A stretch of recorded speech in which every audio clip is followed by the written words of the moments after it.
This is Pilar Aymara speaking to Karl, one of the 500 That's right, miles, yes.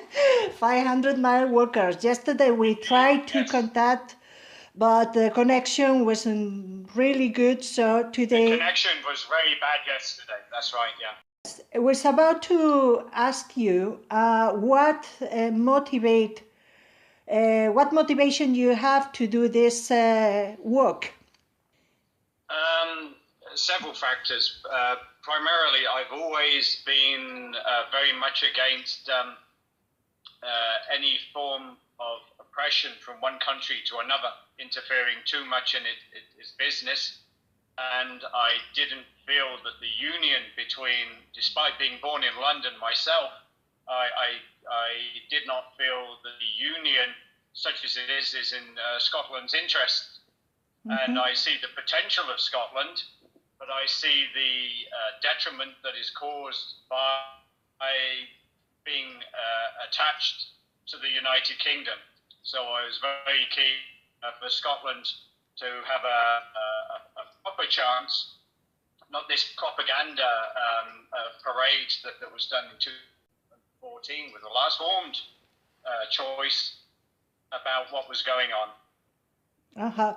Tell us about, That's why I wanted to take part. yes, tell us about your experience. How has been your experience during this walk from Portree? Because you're a full walker. It's great.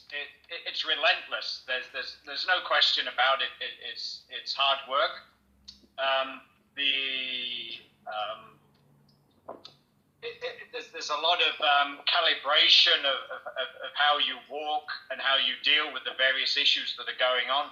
Mm-hmm. There's the functioning within a team such as we have. I mean, the four core walkers, and then with the logistics team, you have to find a way of, because we're all older and we're all in our own ways established in our own lives, and of course we then have to find our way to find the dynamic, a team dynamic, and to make that work.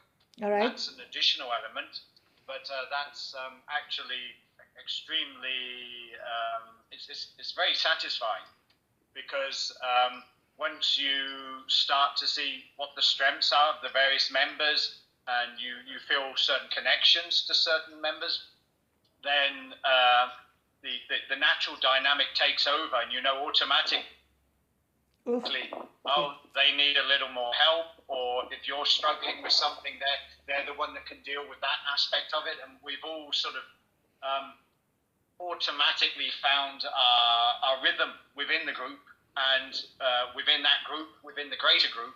Mm-hmm. So that's really been one of the major things that I've taken from it. Everything else is just slight adjustment.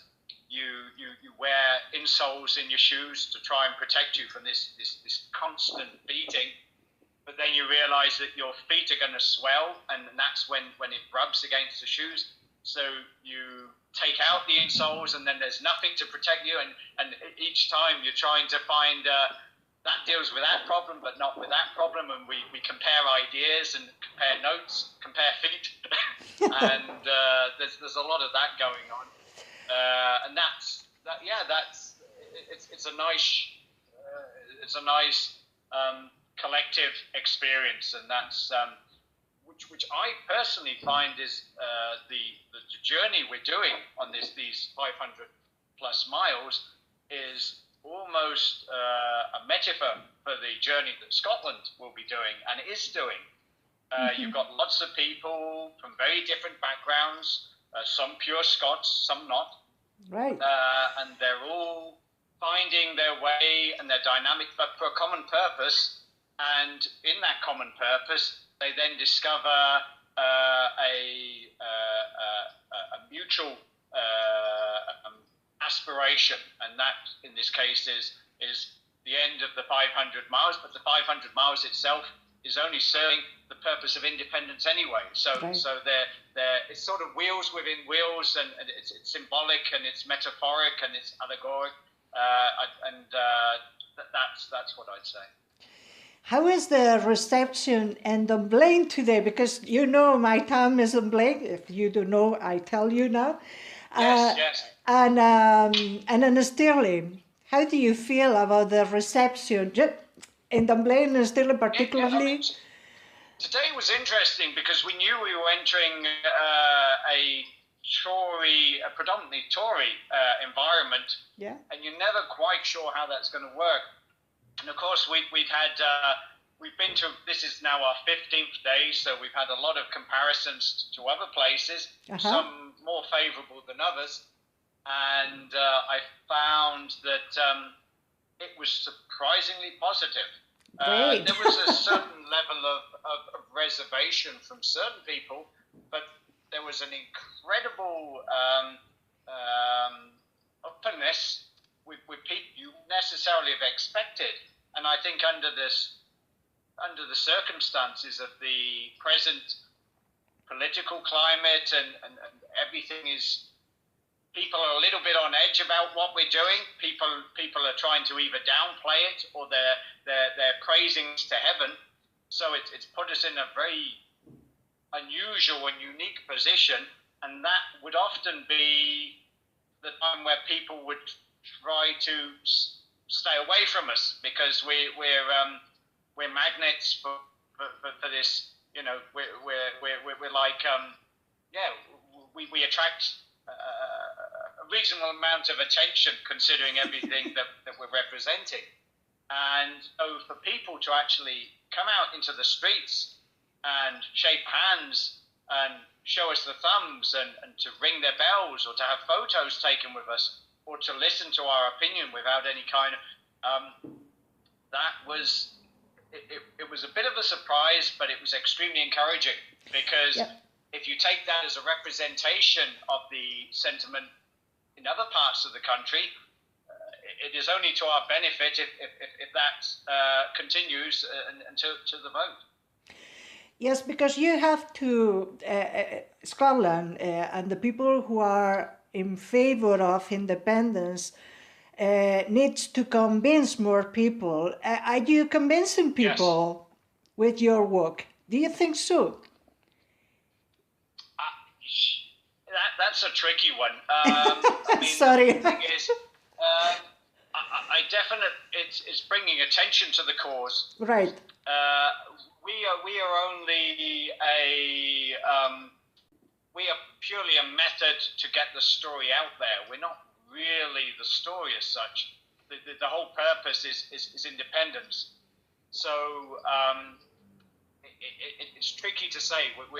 We're certainly encouraging people to debate. We're certainly encouraging people to think about it, even if it's of an alternative point of view. Mm-hmm. I think I mean, I've been surprised by the amount of people that have said to us, "You have no idea what you're doing means to us," or I don't think you appreciate quite what a big deal this is. And to be honest, I probably don't. I don't think any of us do because we see it as part of a bigger scheme, Mm-hmm. and we're just we're a necessary cog in a number of wheels that makes the whole thing turn around. Right. So I would say that definitely we have created an opportunity for dialogue that wouldn't otherwise have existed. Whether us walking from Skye to Edinburgh on the basis of that, people are going to change their mind? Probably not. But what we have done is we've brought a certain amount of attention to the cause, and we've brought, through that attention, it may bring certain people to reconsider or to think about it when they haven't actually. If they see that a small group of people, mostly somewhat more senior, can walk from Skye to Edinburgh for the purpose of independence, that shows a certain level of commitment and seriousness because it's not a straightforward thing.